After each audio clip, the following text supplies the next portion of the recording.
গ্রামের বিয়েতে সবাই গিফট হিসেবে টাকা উপহার দেয়, আর সেই টাকার হিসাব নিয়ে বসে পড়েছে আমার আব্বু। আর সাথে আমরা এখানে সবাই অপেক্ষা করছিলাম যে কত টাকা উঠেছে। এত টাকা উঠেছে আপনারা শুনলে তো অবাক হয়ে যাবেন।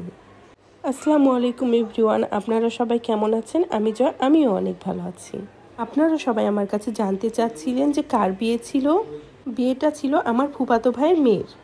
তো দুপুরে আমরা সবাই রেডি হয়ে বের হয়ে যাচ্ছি বিয়ে বাড়ি যাওয়ার জন্য। আমি, আমার আম্মু, আমার শাশুড়ি, আমার মেজাব্বু, মেজাম্মু সবাই মিলে আমরা একসাথে চলে যাচ্ছিলাম বিয়ে বাড়িতে। আমরা যেখানেই যাই না কেন সবাই আমরা একসাথেই যাই। অনেকেই আপনারা জানতে চাচ্ছিলেন যে এই বাড়িটা কার এবং কোথায়। এই বাড়িটা হচ্ছে আমাদের গ্রামের বাড়ি। আবার অনেকেই জানছিলেন যে বাড়িটার নাম হচ্ছে বিলকিস মহল। এই বিলকিস মহল কে হয়? এই বিলকিস মহল হচ্ছে আমার মেজাম্মুর মহল। আমার মেজাব্বু অনেক শখ করে আমার মেজাম্মুকে এই বাড়িটা গিফট করেছে। এই বাড়িটা আমাদের সবার কাছে হচ্ছে একটি মহল, মানে রাজমহল।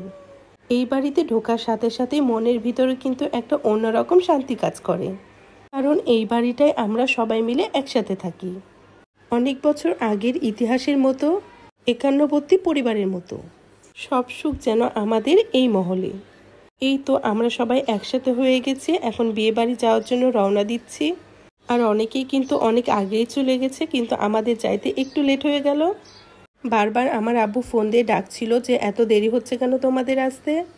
বিয়ে বাড়িটা আমাদের এই বাড়ি থেকে খুব কাছাকাছি, যার কারণে আমরা হেঁটেই যেতে পারবো। এর জন্য কোনো দরকার পড়বে না গাড়ির। তাই পায়ে হেঁটে আমরা 5 মিনিটের মধ্যে পৌঁছে যাব বিয়ে বাড়িতে। এই তো আমরা চলে আসছি সরাসরি বিয়ে বাড়ি খাওয়ার টেবিলে, কারণ আমরা সবাই অনেক ক্ষুধার্ত। উফ, কি যে গরম পড়েছে, তার মধ্যে আবার বিয়ে বাড়ি, এর জন্য গরমটা আরও ডাবল মনে হচ্ছে। খাবার আসার আগে আমরা প্লেটটা নিয়ে বাতাস করছি।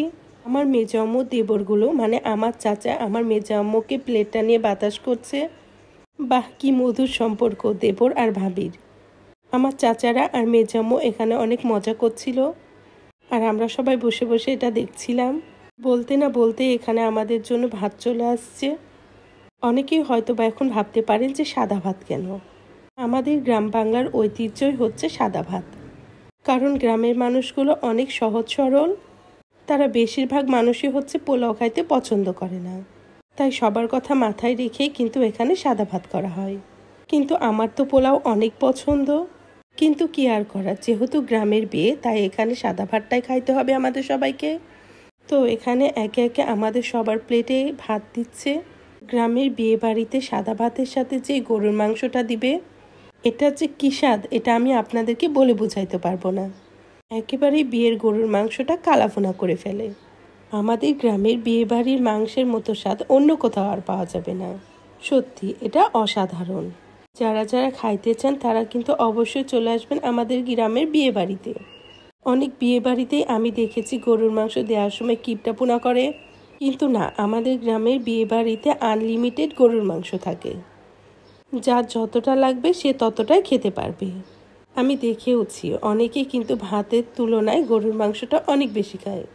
আর খাবেই বা না কেন, কারণ গরুর মাংসের যে স্বাদ এটা অন্য কোথাও আর পাবে না, শুধু আমাদের বাড়ির গ্রামের বিয়েতেই পাওয়া যাবে। এই দিকে তো আমি বরের কথা ভুলেই গিয়েছিলাম, তাই এখানে চলে এসে বরের একটা ছোট্ট ক্লিপস নিলাম আর বরকে এই ভাগে দেখেও নিলাম। মাশাআল্লাহ, বরের বয়স তো খুবই অল্প। আমাদের মেয়েও যেমন অল্প বয়সে, বড় তেমনই অল্প বয়সে। ইদানিং খুব ছোট ছোট ছেলে মেয়েদের বিয়ে হয়ে যাচ্ছে।